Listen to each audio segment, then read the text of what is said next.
4 800 hectares de forêt partis en fumée en seulement 4 jours. Si vous avez du mal à visualiser, c'est l'équivalent de la moitié de la surface de Paris, qui a tout simplement disparu de la carte aux Porges, en Gironde. Et si vous pensiez, confortablement installé dans vos certitudes, que la catastrophe historique de 2022 était un événement unique qu'on ne reverrait plus de notre vivant, les pompiers sur place ont une très mauvaise nouvelle pour nous. Ce que nous vivons aujourd'hui est encore pire. Oui, vous avez bien entendu. Pire que l'année qui devait pourtant nous servir de leçon ultime. Alors, comment en est-on arrivé là? Pourquoi? Malgré les promesses de lendemain qui chantent et les grands discours sur la transition écologique, nos forêts continuent de se consumer à un rythme encore plus effréné. C'est ce que nous allons décoder ensemble aujourd'hui, sans langue de bois ni faux semblants. Pour bien comprendre l'ampleur du désastre, il faut remonter au 22 juillet. C'est à cette date que l'enfer a commencé à Le Porge. Au début, on se dit que c'est un feu de forêt comme il y en a malheureusement chaque été dans le sud-ouest. On se rassure en pensant que la machine administrative et les secours vont rapidement plier l'affaire. Mais 4 jours plus tard, le monstre est toujours debout, plus affamé que jamais. La situation est devenue si critique qu'il a fallu évacuer l'intégralité de la presqu'île du Cap Ferret. Oui, vous avez bien entendu, toute la presqu'île. Ce lieu mythique, symbole des vacances insouciantes, des huîtres et des dunes de sable, s'est transformé en une zone d'exclusion désertée par ses habitants et ses touristes. Des centaines de personnes ont dû fuir en urgence, abandonnant derrière elles des vies entières. Des maisons ont été détruites, d'autres sont gravement endommagées. Ce n'est plus seulement une crise environnementale, c'est un drame humain d'une violence inouïe qui se joue sous nos yeux impuissants.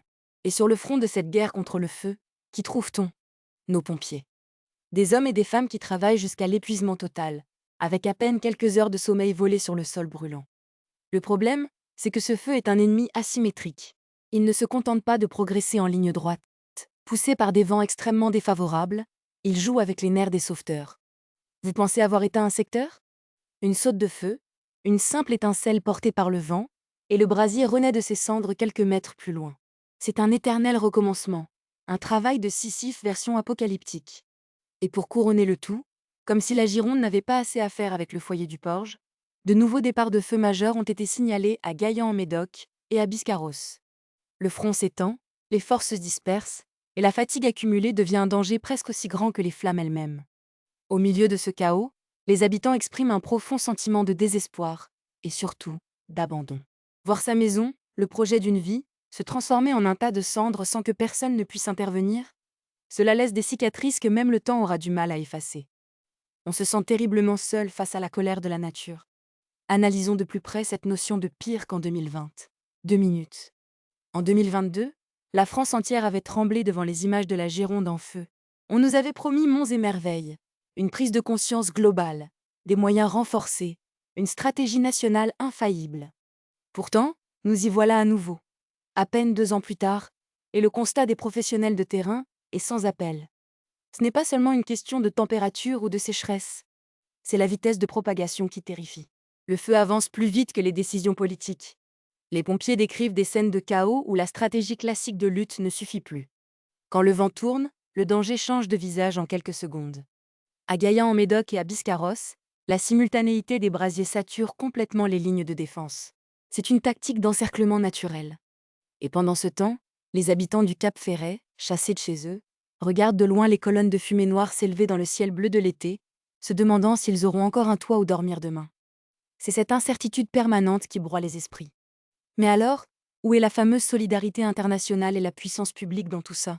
C'est ici que l'histoire prend une tournure presque ironique. Pour prêter main forte à la France, l'Union européenne a fièrement annoncé le déploiement de 3 avions bombardiers d'eau. 3. Prenons un instant pour savourer la mesure de cette aide. Face à un monstre de 4 800 hectares qui dévore tout sur son passage, on nous envoie 3 avions. C'est l'équivalent logistique de vouloir vider l'océan avec une petite cuillère dorée. C'est là que l'on voit le décalage abyssal entre la communication politique bien huilée et la réalité brute du terrain. On adore concevoir des sommets internationaux sur le climat, on adore signer des accords avec des stylos de luxe dans des salles climatisées, mais quand il s'agit d'aligner des canadaires et des moyens lourds pour protéger nos territoires, les calculettes budgétaires reprennent le dessus. Les pompiers se retrouvent en première ligne d'un système qui s'essouffle, obligés de compenser le manque de moyens par un héroïsme qui ne devrait pas être une variable d'ajustement. Le sentiment d'abandon des populations locales n'est pas une simple réaction émotionnelle. C'est le constat lucide d'une rupture de contrat entre l'État protecteur et ses citoyens. On nous explique souvent que ces catastrophes sont imprévisibles. C'est le mot magique des gouvernants pour s'exonérer de toute responsabilité. C'est la faute au changement climatique, nous dit-on. Certes, le climat change, et les conditions deviennent de plus en plus extrêmes.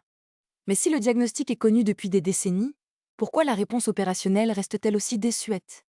Pourquoi devons-nous dépendre de la charité de 3 avions européens, alors que nous devrions disposer d'une flotte souveraine et dimensionnée pour ces nouveaux défis? Les habitants du Porge, de Guyan-en-Médoc ou de Biscarrosse, ne demandent pas des discours de compassion ou des visites ministérielles en casque de chantier. Ils demandent des actes, des moyens, et la garantie que leur vie et leurs biens ne seront pas sacrifiés sur l'autel de l'austérité budgétaire.